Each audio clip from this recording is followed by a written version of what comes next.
I'm going to show you now how to use the beer line cleaner if you have a corny keg or if you converted your regular keg coupler to a ball lock adapter kind of fitting.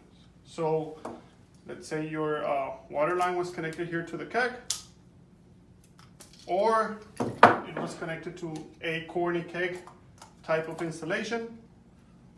What you're going to want to do is unplug it from the corny keg, unplug it from your coupler, and either take the ball lock adapter from the coupler or purchase it in your homebrew.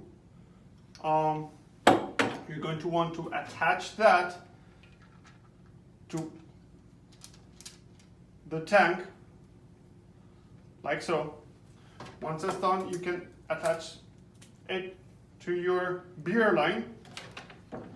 When that's done, you're going to want to put your sanitizing agent on the tank. Just follow the sanitizing agent instructions, and once it's connected, just pump your weight, build up some pressure. Once the pressure is built up, I'm going to open the tap. So sanitizing the agent starts flowing through the system, through your line. Once pressurized, you can actually close the tap. It's going to have pressure all throughout the line, so that sanitizing agent is going to be able to sit there pressurized. You can leave it to sit 15-20 minutes depending on the sanitizing agent instructions. You can cycle it a couple times. As you see, there's pressure in there. I don't need to pump it anymore. I just open the tap. Sanitizing agent is going to continue coming out.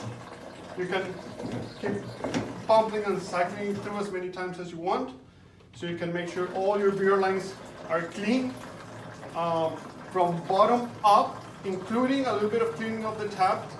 So you're making sure you're cleaning all your line. Once again, as you can see, there's enough pressure in the tank right now that just makes the liquid keep on flowing. You can close it and keep pumping, or you can pump with the tap open. So you make sure you have all that sanitizing agent running through. That's it.